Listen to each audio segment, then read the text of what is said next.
G'day guys, this is James here with the episode 2 of the the way I believe the ladder will finish at the end of 2016 prior to the start of the season. Now I did my first episode and I did say that I would give you the odds in the next episode of what I think the St Kilda and Carlton odds of finishing last on the ladder, and it's Carlton, yes, odds on favourite as you'd expect, but St Kilda are 5th favourite, so they're not even in the top 4. But that's my opinion. Again, people think differently, but I'm going to move on to my my next 4, and of these 4, there's still one team in there that I think is going to finish higher up than basically everyone else in the world, or the world of sports bet anyway. So I'm going to start with my next 4 again in no particular order. So this is 16th, 15th, 14th, and 13th on the ladder. And I'm going to start, again, no particular order, with the Melbourne Footy Club. Showing brighter things. Melbourne. Showing brighter things this year. Their young guys are doing better than Carlton and St Kilda's young guys. Jesse Hogan and that kind of thing, playing really good footy. Bernie Vince, form of his career. Lyndon Dunn's playing really, really solid footy down back. Max Gawn and Nathan Jones. Max Gawn in the ruck, he's been a bit of a laughing stock of late, but he's playing really well, especially this NAB Cup. Again, I don't like Jack Ross, but I think he's going to have a pretty good year. They find the position for him, that is. I'm trying to look. Tom McDonald's playing really good footy. They've got Jake Melksham there.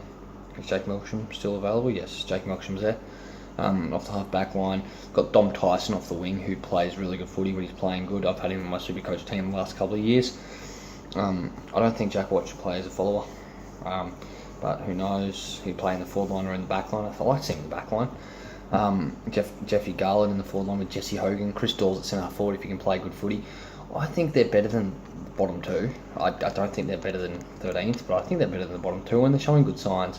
Yeah, they've got some older guys there like Bernie Vince and Nathan Jones and Maxi Gawn, but they've got some young guys there that you could actually name. It's like St Kilda, there's players that you don't know, but like Angus Brayshaw and Aaron Vandenberg and things like that, the younger guys, Jay Kennedy Harris, these are guys that you know of, you've heard of before. They're not just no young guys. Christian Salem in off the wing as well. Again, these guys you heard of. These guys are going to come forward. I see a bright future for Melbourne. I didn't expect it. I really didn't, but good signs for Melbourne. So that's Melbourne done. Also on the bottom there has been. I'm going to pick it up. Essendon Footy Club. Now they are odds on favourite, or second favourite, very, very close to Carlton to winning the Wooden Spoon this year. I'm not a huge fan of what's happened. Everyone wants it over. They're taking it even further, Essendon. We just want to see it done. But they've picked up the really good top-up players, which is what they needed to do to be competitive this season. They're not going to be top 8 competitive this season, but they're going to be a good team. You see the likes of it. They've got Craig Bird, Zaharakis, Brendan Goddard still in that team. Ryan Crowley running through the ruck, Leuenberger in the ruck. It's a good team. Yeah, they're missing the key position players, but they've still got Joe Danaher, who I don't rate amazingly. But sorry about that. Yeah, so Joe Danaher can take a mark and he can kick straight when he wants to. But they've picked up players like Stokes, Crowley. I reckon Cooney's going to have a pretty good year, honestly. We've got Jonathan Simkin. They've got a pretty good team. Mitch Brown, Brendan Goddard, Courtney Dempsey. I don't rate Courtney Dempsey that much either, but it's better than last, and I reckon it's better than 17th as well. Again, they're not gonna kill, win everything. They're not gonna win. Probably not gonna get in the top 8. I don't reckon there's a chance of them getting in the top 8, but they're better than last. So I'm putting them up above St Kilda and Carlton, and that's where I see it right now. Alright, my next team on it. Again, these two teams, new teams. I'm going to start with this one here.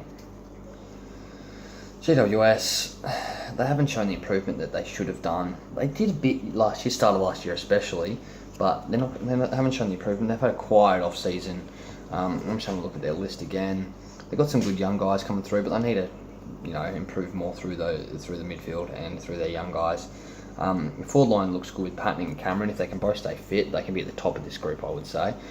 Good forward line. If Shane Mumford can have a good season, which he didn't last year, but if he can have a good season, he'll play really well. Phil Davis and Heath Shaw are really good off the back line. Don't have a really good, solid full back line though, so against the really strong full forwards, I can see them struggling a bit. The midfield's pretty good with Dylan Shield, Devon Smith. Who else we've got in Callum Ward, Toby Green. They're pretty good midfield.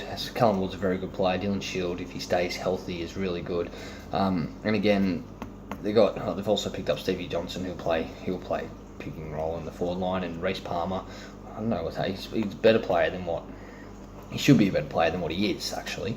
So they're in this group only because I don't see they haven't done much this off season. I haven't seen any room for them to improve really. Is what I think. So they're in this. So they could top this group, but I don't think they're top 8 yet. I think they need to improve more. I think they need to do some. As in they did it. What was it last year? The year before they did some drastic things in the off season, which worked for them.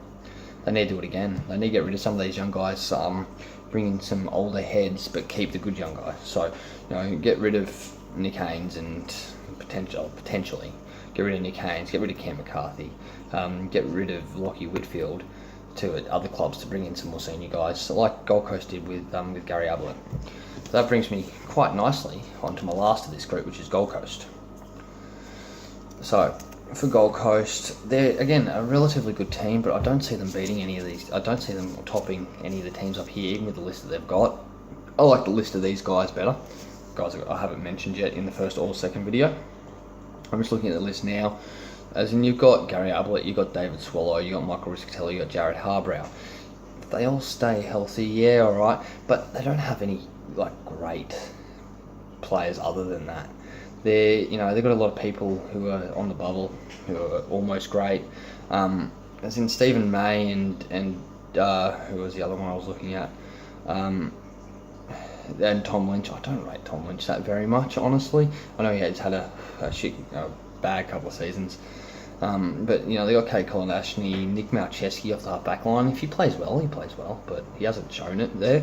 Adam Sard, who's really good last season. If he plays well off the half back line, they've got a good back line, but their forward line is lacking. As in, if you had the combination of the Giants and Gold Coast, so you had the Giants forward line with Gold Coast back line and a combination midfield, that'd be the greatest team in the AFL right now.